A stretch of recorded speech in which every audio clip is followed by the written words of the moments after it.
नमस्कार, good morning, सुप्रभात, जय जोहार। मैं हूं आकांक्षा पांडे और आप देख रहे हैं IBC 24। सुबह के 7 बज रहे हैं, वक्त हो गया है मेगा मॉर्निंग का। तो देश और दुनिया में क्या है खास और मध्य प्रदेश छत्तीसगढ़ की हर बड़ी खबर का पूरा अपडेट आप तक पहुंचाएंगे। शुरुआत सुर्खियों से। दुनिया के सबसे ऊंचे रेलवे ब्रिज का आज होगा उद्घाटन। पहली बार कश्मीर तक चलेगी ट्रेन। कश्मीर को आज कई परियोजनाओं का तोहफा देंगे PM। बकरीद को लेकर मध्य प्रदेश में एडवाइजरी जारी। MP वक्फ बोर्ड ने कुर्बानी के लिए नियमों का सख्ती से पालन करने के दिए निर्देश। रायपुर में फरार हिस्ट्री शीटर रोहित तोमर का भतीजा गिरफ्तार। रोहित के खिलाफ आर्म्स एक्ट का केस था दर्ज। रीवा के सुहागी में भीषण सड़क हादसा। सीमेंट शेड से लदा ट्रक ऑटो पर पलटा, 7 की मौत, 1 घायल। इंग्लैंड के लिए रवाना हुई टीम इंडिया। 20 जून से शुरू होगी टेस्ट सीरीज। शुभमन गिल करेंगे कप्तानी।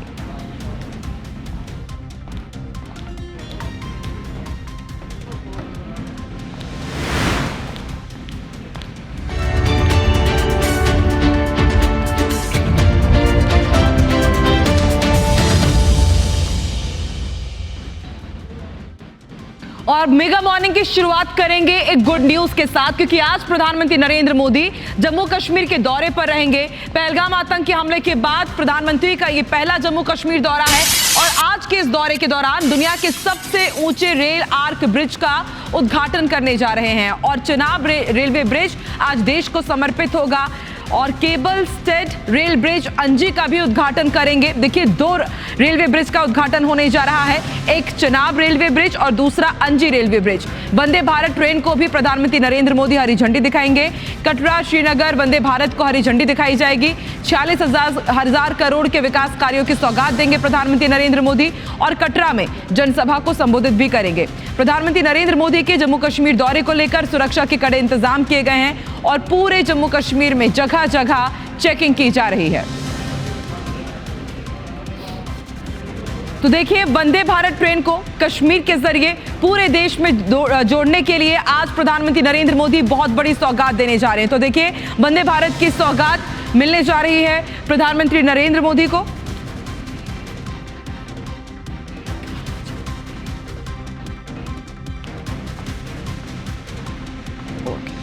तो चलिए अब आपको बताते हैं चेनाब रेल ब्रिज की खासियत क्या है। देखिए, पेरिस के आईफिल टावर से 35 मीटर ऊंचा है।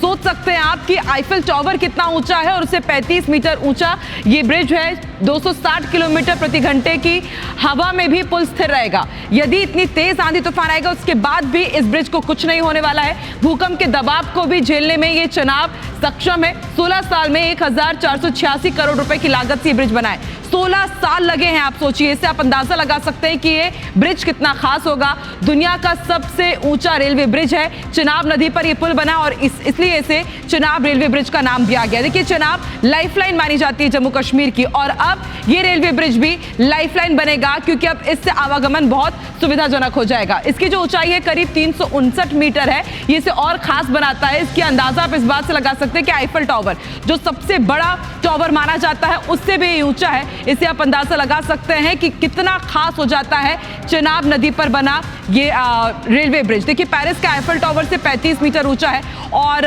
पुल, यदि यहां पर 260 किलोमीटर प्रति घंटे की हवा चलती है, भूकंप जोन B में आता है, उसके बाद भी ये पुल स्थिर रहेगा, जरा सा भी नहीं हिलेगा। इसके निर्माण में 30,000 टन स्टील और आधे फुटबॉल मैदान जितनी चौड़ी नींव का उपयोग किया गया है। 16 साल लगे हैं। इससे आप अंदाजा लगा सकते हो। और अब आपको अंजी ब्रिज की भी खासियत बताते हैं। आपने चेनाब रेलवे ब्रिज के बारे में तो जान लिया। ये देश का पहला केबल स्टे रेल ब्रिज है। केबल स्टे रेल ब्रिज यानी कि केबल के आपने जो दूसरे ब्रिज देखे होंगे वो हिलते डुलते हैं, लेकिन ये स्टे रहेगा, यानी कि ये बिल्कुल भी हिलेगा नहीं। आमतौर पर इस तकनीक का इस्तेमाल हाईवे पर होता है, लेकिन इस बार इसे रेलवे ब्रिज पर इस्तेमाल किया जा रहा है। 4000 टन तक के ट्रेन भार को झेलने के लिए सक्षम है। सोचिए, 4000 टन तक का रेलवे भार ये ब्रिज बड़े आराम से झेल जाएगा। देश का पहला केबल स्टे रेल ब्रिज है और आज एक नहीं 2 इस शानदार रेलवे ब्रिज का सौगात भारत को मिलने जा रहा है, जम्मू कश्मीर को मिलने जा रहा है। चिनाब रेलवे ब्रिज और दूसरी तरफ अंजी रेलवे ब्रिज, खासियत क्या है वो भी हमने IBC 24 पर ग्राफिक्स के जरिए हमने आपको बताया। चलिए एक बार फिर से आपको बताते हैं कि आखिर क्या है खास, कश्मीर को भारत से ये चिनाब रेलवे ब्रिज और अंजी रेलवे ब्रिज कैसे जुड़ेगा वो भी आपको बताते हैं। देखिए हर मौसम में रास्ता चालू रहेगा, क्योंकि अमूमन हम देखते हैं जम्मू कश्मीर में जब बर्फबारी होती है या मूसलाधार बारिश होती है तो उसका संपर्क कट जाता है, लेकिन अब ये दो जो ब्रिज है वो बहुत सुविधाजनक रहेंगे। चिनाब ब्रिज के जरिए सेना की आवाजाही तेजी से हो जाएगी। 16 साल लगे हैं और हम जानते हैं कि जम्मू कश्मीर में सेना का काम कितना महत्वपूर्ण होता है, उनके लिए भी सुविधाजनक होगा। हर मौसम में रास्ता चालू रखेगा चिनाब ब्रिज के जरिए और इसके साथ ही कश्मीर को भारत से जोड़ने के लिए वंदे भारत एक्सप्रेस को भी आज हरी झंडी दिखाई जाएगी। चिनाब ब्रिज से आर्थिक विकास बढ़ेगा, क्योंकि आवागमन सुविधाजनक होगा तो अब आर्थिक तौर पर भी हम तरक्की कर पाएंगे। अलगाववादी भावना पर लगाम लगेगी। ये कैसे? क्योंकि अभी तक इसी तरह के आरोप लगते हैं कि जम्मू कश्मीर को अलग ही माना जाता है, लेकिन अब इससे अलगाववादी जो सोच है उस पर रोक लगेगी, आर्थिक विकास बढ़ेगा, यानी कि जम्मू कश्मीर अब आर्थिक पथ पर और तेजी से आगे बढ़ेगा। यानी कि 2 सौगात मिलने जा रही है, लेकिन ये सौगात बहुत ज्यादा इंपॉर्टेंट है। और अब आपको ये भी बताते हैं कि देखिए टेंशन बढ़ गई है, किसकी? पाकिस्तान की और चीन की। हमें सौगात मिल रही है और पाकिस्तान चीन टेंशन में आ गया है। क्यों? क्योंकि देखिए अखनूर इलाका जो कश्मीर का है वो अखनूर इलाके में बना हुआ है चिनाब ब्रिज, और ये बहुत अहम माना जाता है। ये जो एरिया है अखनूर एरिया भारत के लिए सामरिक तौर पर बहुत इंपॉर्टेंट है, चिकन नेक है ये, भारत के लिए सामरिक तौर पर बेहद अहम है अखनूर, और इसलिए कश्मीर पर भारत की पकड़ ज्यादा मजबूत होती जाती है। दिल्ली की कश्मीर में सीधी पहुंच हो जाएगी, सीधे, क्योंकि अब हम जुड़ जाएंगे दिल्ली से, दिल्ली की कश्मीर से सीधी पहुंच हो जाएगी। और ऐसे में माना जा रहा है कि चीन और पाकिस्तान की टेंशन बढ़ गई है। सैन्य क्षमताओं में भी जबरदस्त इजाफा होगा, सामरिक और सैन्य क्षमताओं में, आर्म्स हो या फिर एम्यूनिशन हो या फिर टैंक हो, अब सीधे घाटी में पहुंच पाएंगे। इससे पहले लंबी दूरी, लंबा सफर तय करना पड़ता था, लेकिन अब सीधे आर्म्स, एम्यूनिशन, टैंक सीधे घाटी पर पहुंच जाएंगे। अगर बॉर्डर तक आपको कुछ भी पहुंचाना हो तो उसकी भी पहुंच आसानी से हो जाएगी। LOC से सिर्फ 64 किलोमीटर दूरी पर चिनाब ब्रिज बना है, और ये बहुत ज्यादा इंपॉर्टेंट पॉइंट है। लाइन ऑफ कंट्रोल से सिर्फ 64 किलोमीटर दूरी पर बना है, और हर मौसम में देश के दूसरे हिस्सों से कश्मीर जुड़ा रहेगा, क्योंकि अभी हम देखते हैं कि भारी बर्फबारी होती है या फिर मूसलाधार बारिश का दौर होता है तो कट जाता है कश्मीर देश के दूसरे हिस्सों से। लेकिन अब चिनाब ब्रिज के जरिए, अंजी ब्रिज के जरिए ये सब कुछ नहीं होगा। कश्मीर अब लगातार जुड़ा रहेगा भारत के साथ। तो देखिए एक तरफ हम तस्वीर दिखा रहे हैं आपको कि वर्ल्ड का सबसे ऊंचा रेलवे ब्रिज है, जो इसे और खास बनाता है, और इसकी भव्यता आप देखिए 16 साल में बनकर तैयार हुआ है ये, इससे आप अंदाजा लगा सकते हैं। देखिए 272 किलोमीटर का है ये। रेल लिंक कैसे जोड़ेगा? उधमपुर, श्रीनगर, बारामूला, ये चिनाब ब्रिज, ये देखिए। और अभी हम आपको ये ग्राफिक्स के जरिए बता रहे हैं, और आज जब प्रधानमंत्री नरेंद्र मोदी इसका उद्घाटन करेंगे, देश को समर्पित करेंगे, उसके बाद आप अंदाजा लगा सकते हैं कि कितनी भव्यता होगी। देखिए हम आपको सब बता रहे हैं कि Qutub Minar, Eiffel tower 324 metre ऊंचा है, और लेकिन ये आप देखिए चिनाब ब्रिज कितना ऊंचा है, कुतुब मीनार से भी ऊंचा, आईफल टावर से भी ऊंचा है। इससे आप अंदाजा लगा सकते हैं कि कितना भव्य और कितना दिव्य और कितना सुविधाजनक होने जा रहा है जम्मू कश्मीर का ये चिनाब ब्रिज।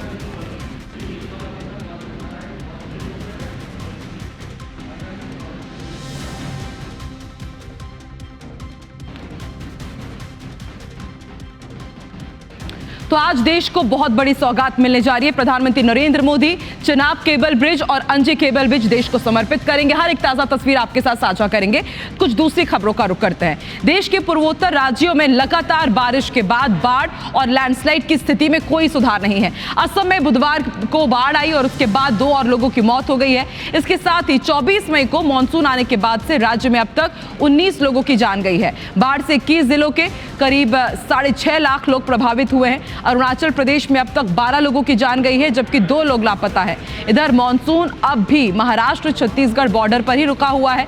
10 जून तक मध्य प्रदेश पहुंचेगा। हालांकि राज्य में बारिश का दौर शुरू हो गया है। बुधवार को भोपाल, शाजापुर, छिंदवाड़ा, राजगढ़, सागर, सतना, धार और दमोह में बारिश हुई। राज्य में 6 जून तक बूंदाबांदी जारी रहने के आसार है।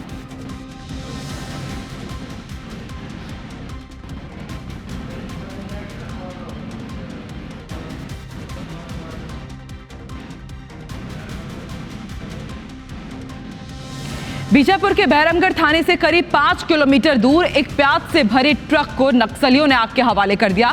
साथ ही नक्सलियों ने दोनों ओर से आ रही वाहनों को भी रोका है, जिसमें जगदलपुर से बीजापुर आ रही एक यात्री बस भी थी। इस बस को नक्सलियों ने करीब 30 मिनट तक रोक कर रखा। इस दौरान नक्सलियों ने यात्रियों से पूछताछ की, जिसके बाद नक्सलियों ने बस को छोड़ दिया। इधर मामले की जानकारी लगते ही सुरक्षा बल मौके पर पहुंचे और ट्रक में लगी आग पर काबू पाया। वाहन चालक ने बताया कि करीब 10 से 11 नक्सली थे जिन्होंने इस वारदात को अंजाम दिया। देखिए नक्सली किस तरह से बौखलाए हुए हैं, उसकी तस्वीर एक बार फिर सामने आई है। लगातार जो अलग अलग ऑपरेशंस में नक्सलियों को मार गिराया जा रहा है, उन्हें ढेर किया जा रहा है और अब उनकी बौखलाहट सामने आ रही है। कायराना करतूतों का अंजाम दिया है। यहां पर नक्सलियों ने बीजापुर के बैरमगढ़ थाने से करीब 5 किलोमीटर दूर प्याज से भरे एक ट्रक को नक्सलियों ने आग के हवाला किया। बस यही नहीं बल्कि एक यात्री बस को भी करीब 30 मिनट तक बंधक बनाकर रखा था। हालांकि बाद में उन्होंने उसको छोड़ दिया और इस दौरान नक्सलियों ने यात्रियों से और बस चालक से पूछताछ भी की। जैसे ही जानकारी मिली तुरंत सुरक्षा बल मौके पर पहुंचे। ट्रक में जो आग लगाई गई थी प्याज के ट्रक में, उस पर काबू पाया गया। वाहन चालक ने यह बताया कि करीब 10 से 11 नक्सली थे।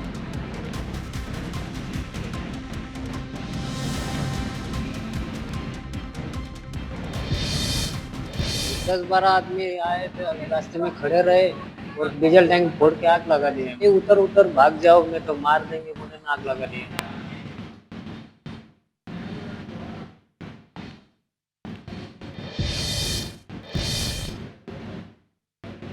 राष्ट्रीय राजमार्ग 63 में माओवादी ने फिर एक बार एक वाहन को आग लगाकर अपनी उपस्थिति दर्ज करा दी। भैरमगढ़ थाना क्षेत्र से करीब 4 किलोमीटर दूर ये वो वाहन है जहां पे माओवादी ने आग के हवाले किया। ये महाराष्ट्र की गाड़ी जो आलू और प्याज को लेकर उधर महाराष्ट्र से जगदलपुर की तरफ जा रही थी, उसी दरम्यान माओवादियों ने अपनी उपस्थिति दर्ज कराते हुए देर रात करीब 9 बजे कुछ माओवादियों ने इस ट्रक को रोका और आग के हवाले कर दिया। आपको बता दें कि आज बड़े नकली एक मारा गया था इंद्रावती नेशनल पार्क तरफ। बड़े नकली मारे जाने के बाद अपनी उपस्थिति दर्ज कराने के लिए, क्योंकि सबसे बड़े माओवादी माने जाते थे, करोड़ों रुपए का इनाम था जिससे माओवादी को मार गिराने में पुलिस को सफलता मिली। उसको बौखला कर माओवादियों ने एक ट्रक को आग के हवाले कर अपनी उपस्थिति दर्ज कराई। संतोष तिवारी, IBC 24 बीजापुर। और बिग ब्रेकिंग आपको बता दें, रेपो रेट में 0.25% की कटौती कर सकता है RBI। रेपो रेट घटने से लोन सस्ते हो सकते हैं। मॉनेटरी पॉलिसी कमेटी की बैठक हुई है और आज RBI गवर्नर फैसलों की जानकारी देंगे। सुबह 10 बजे RBI गवर्नर संजय मल्होत्रा इसकी जानकारी देंगे। इससे पहले भी आपको याद होगा कि जब 2 बैठकें हुई थी तो पहली बैठक में 0.25% की कटौती हुई थी और फिर दूसरी बैठक में भी 0.25% की कटौती हुई थी। और अब माना जा रहा है कि आज फिर एक बड़ी राहत मिल सकती है। रेपो रेट में 0.25% कटौती कर सकता है RBI और उसके बाद माना जा रहा है कि आपके जो लोन्स हैं, आपके जो EMI हैं, वो घट सकती है। तो मॉनेटरी पॉलिसी कमेटी की बैठक हुई है और आज सुबह 10 बजे RBI गवर्नर संजय मल्होत्रा इसकी जानकारी दे सकते हैं। सभी को इंतजार है सुबह 10 बजे का, जब संजय मल्होत्रा प्रेस कॉन्फ्रेंस करेंगे। बैठक में जो फैसले लिए गए हैं उसकी जानकारी सबके सामने रखेंगे।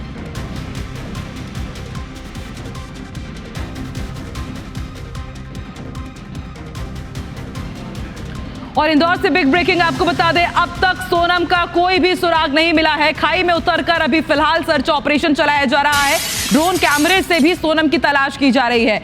सोनम पिछले 13 दिनों से लापता है। पति राजा की डेड बॉडी मिल चुकी है। ये लोग शिलोंग गए थे हनीमून मनाने के लिए और वहां से लापता हो गए थे। कामाख्या देवी के दर्शन करने के बाद कल एक CCTV फुटेज भी सामने आया था।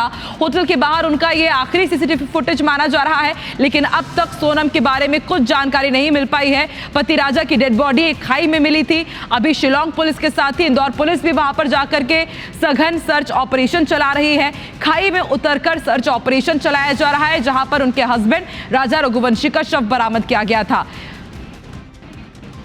पिछले 13 दिनों से सोनम लापता चल रही है। ड्रोन कैमरे से भी तलाश की जा रही है।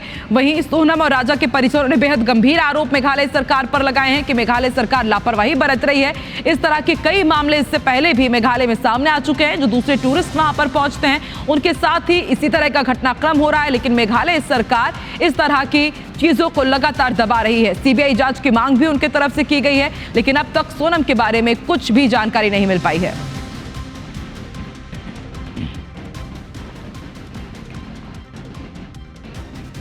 तो राजा रघुवंशी और सोनम रघुवंशी के मामले में अब परिवार सीबीआई जांच की मांग कर रहा है। राजा के भाई विपिन रघुवंशी ने IBC 24 पर कहा कि जिस स्थिति में राजा की लाश मिली है, इससे कोई बड़ी घटना घटित होने को बल मिलता है। राजा के भाई ने सोनम की तलाश के लिए BSF की मदद लेने की मांग की। साथ ही कहा कि वो शुरू से इस मामले को मेघालय सरकार दबाना चाह रही है, इसके आरोप उन्होंने लगाए हैं। लेकिन मीडिया में मामला सामने आने के बाद शिलांग पुलिस ने कार्रवाई की। मामले में मंत्री कैलाश विजयवर्गीय का भी बयान सामने आया है।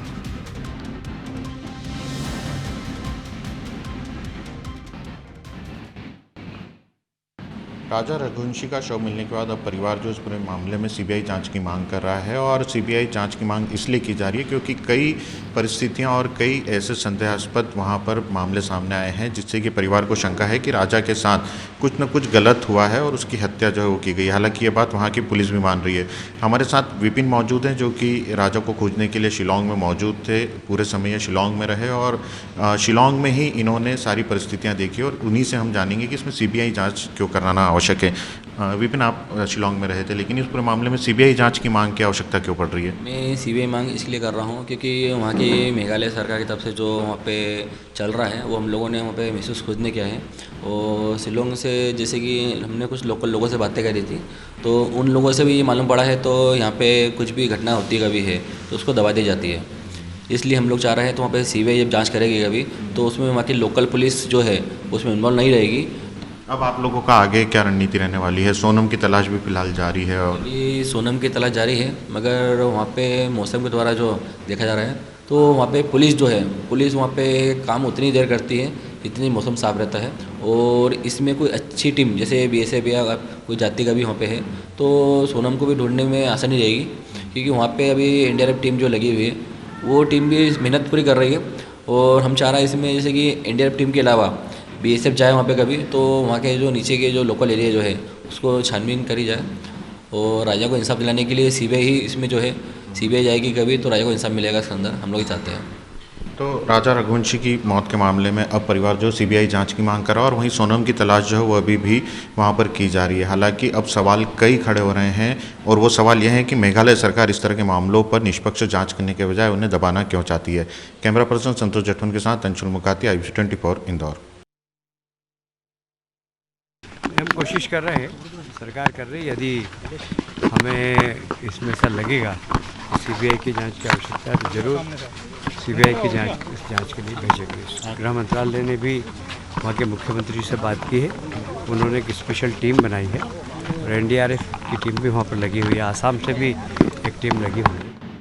और बिग ब्रेकिंग अब आपको भोपाल से बता दें, उल्टा तिरंगा लगाने पर पुलिस ने FIR दर्ज की है। राष्ट्रीय गौरव अपमान निवारण अधिनियम के तहत FIR दर्ज की गई है। चांद खान ने अपने घर पर उल्टा तिरंगा लगाया था। हिंदूवादी संगठनों ने पुलिस से इसकी शिकायत की। बाग सेवनिया थाने के बाग मुगलिया का ये मामला है। तो हिंदू संगठनों ने पुलिस से शिकायत की थी कि चांद खान ने अपने घर पर उल्टा तिरंगा लगाया है और उसके बाद राष्ट्रीय गौरव अपमान निवारण अधिनियम के तहत उनके खिलाफ FIR दर्ज की गई है। उल्टा तिरंगा लगाने पर पुलिस ने FIR दर्ज की। देखने वाली बात होगी कि अब आगे क्या एक्शन लिया जाता है।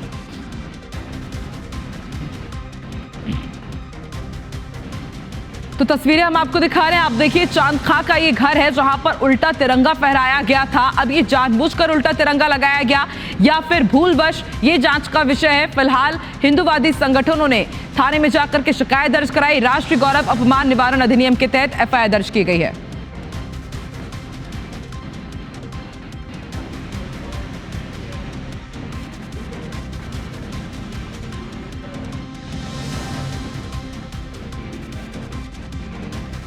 मध्य प्रदेश वक्फ बोर्ड ने बकरीद से पहले एडवाइजरी जारी की है। इसमें समुदाय को कुर्बानी के लिए नियमों और कानून का सख्ती से पालन कराए जाने के निर्देश दिए गए हैं। बोर्ड ने एडवाइजरी में क्या कुछ कहा है वो भी हम आपको ग्राफिक्स के जरिए बताते हैं। बिना प्रशासन की अनुमति के सड़क पर नमाज ना पढ़ी जाए। देखिए, प्रशासन की अनुमति नहीं होगी तो आप सड़क पर नमाज नहीं पढ़ सकते हैं, क्योंकि अमूमन हम इस तरह की तस्वीरें देखते हैं कि सड़क पर ही नमाज पढ़ना शुरू कर दिया जाता है। ईदगाह के अंदर, मस्जिद परिसर के अंदर ही नमाज पढ़ने के लिए कहा गया है और इसके साथ ही ये भी कहा गया है कि कुर्बानी की जगह को चारों तरफ से बंद रखें। कुर्बानी देते समय साफ सफाई का विशेष ध्यान रखना होगा और प्रतिबंधित जानवरों की कुर्बानी ना दे, ये भी एडवाइजरी में कहा गया है। सरकारी आदेश है, उनका पूरी तरह से पालन करना होगा और कुर्बानी का वीडियो सोशल मीडिया पर अपलोड ना करें, यह भी सख्त हिदायत दी गई। तो देखिए, बकरीद और कुर्बानी को लेकर के पूरे देश भर में इन दिनों सियासी पारा बेहद हाई है और इसी बीच आप देखिए किस तरह से ये अब कुछ एडवाइजरी दी गई है वक्फ बोर्ड की तरफ से। बकरीद से पहले ये एडवाइजरी का पालन करना होगा।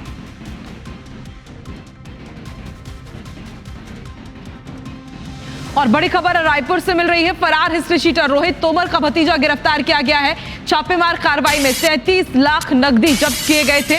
सोने चांदी के जेवर, अवैध तलवारों समेत 2 पिस्टल, 14 कारतूस जब्त किए गए थे। पुलिस ने रोहित तोमर के खिलाफ आर्म्स एक्ट का केस दर्ज किया था। उसके भतीजे की गिरफ्तारी हो चुकी है, लेकिन अब तक रोहित तोमर के बारे में कुछ जानकारी नहीं मिल पाई है। फरार चल रहा है। एसएसपी रायपुर ने IBC 24 से खास बातचीत में खुलासा किया है कि सूदखोरी से परेशान लोगों को आगे आकर FIR दर्ज करानी होगी। अपील उन्होंने की है। पुरानी बस्ती थाने में FIR दर्ज कराई गई है रोहित तोमर के खिलाफ। उसके भतीजे की गिरफ्तारी हो गई है और एसएसपी रायपुर ने IBC 24 से खास बातचीत की है और उसमें अपील की है कि सूदखोरी से जो परेशान लोग हैं वो आगे आए और रोहित तोमर के खिलाफ FIR दर्ज कराएं। तो देखिए, तस्वीरें भी हम आपको दिखा रहे हैं। पुलिस ने जब दबिश दी थी रोहित तोमर के घर, तो देखिए कितने सारे यहाँ पर आर्म्स एम्युनिशन मिले थे। सोने चांदी के आभूषण, अवैध तलवार मिली थी, 2 पिस्टल मिले थे, 14 कारतूस जब्त किए गए थे।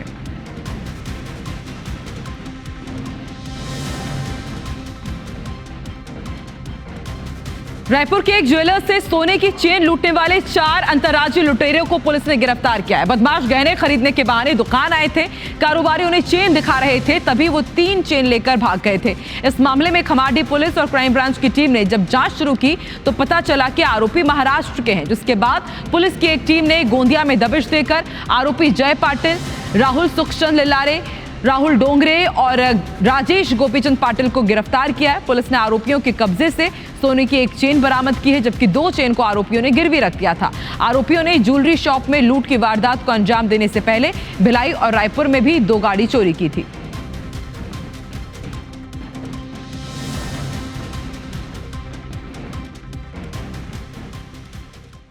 रौनक ज्वेलर्स करके शॉप है, ज्वेलरी दुकान है। उस ज्वेलरी दुकान में 3 आरोपी आए, 3 नेक चैन को झपट करके वहां से फरार हो गए थे, जिसमें एक स्कूटी का उपयोग उनके द्वारा किया गया था। पुलिस के द्वारा खोजते हुए यहाँ से दुर्ग तक पहुँचे और वहाँ से महत्वपूर्ण क्लू मिला, जिसके आधार पर तत्काल पुलिस पार्टी महाराष्ट्र नागपुर तक गई और आरोपियों को गिरफ्तार करने में सफलता प्राप्त हुई। और बिग ब्रेकिंग आपको बता दें, 9 जून से बीजेपी प्रदेश व्यापी कार्यक्रम का आयोजन करने जा रही है। मोदी सरकार के 11 साल पूरे होने पर भाजपा ये कार्यक्रम करेगी। संकल्प से सिद्धि अभियान की शुरुआत करेगी बीजेपी। 9 से 21 जून तक संकल्प से सिद्धि अभियान चलाया जाएगा। 15 से 17 जून तक शक्ति केंद्र में जन चौपाल का आयोजन होगा। मंडलों में योग शिविर, शहर में मोहल्ला चौपाल लगेगी, पंचायतों में ग्रामीण चौपाल लगेगी। तो देखिए, शहर से लेकर के ग्रामीण इलाकों तक ये खास कार्यक्रम का आयोजन किया जाएगा। भाजपा की तरफ से बीजेपी के बड़े नेताओं को इसके लिए जल्द ही जिम्मेदारी सौंपी जाएगी।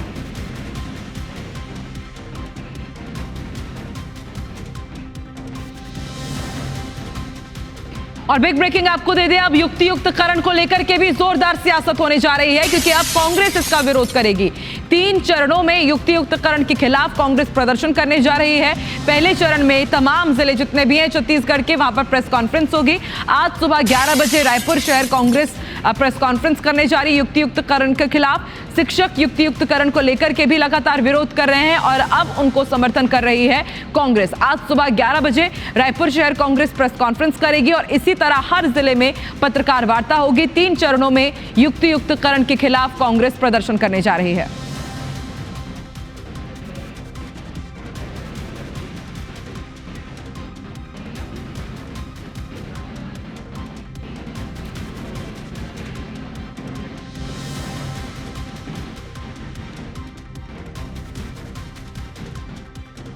छत्तीसगढ़ सरकार की नई तबादला नीति को लेकर सियासत शुरू हो गई। साई कैबिनेट ने गुरुवार को नई तबादला नीति को मंजूरी दी थी और इसके बाद लगातार सरकार विपक्ष के निशाने पर है। पीसीसी चीफ दीपक बैज ने कहा है कि सभी मंत्रियों के घरों में भ्रष्टाचार की दुकान खुल गई है। अब मंत्रियों के घरों में बोली लगना शुरू होगी। सरकार अब छत्तीसगढ़ के कर्मचारियों को लूटने का काम करेगी। इधर पूर्व सीएम भूपेश बघेल ने कहा है कि ट्रांसफर नीति में सबसे ज्यादा सरकार के मंत्रियों को फायदा होगा।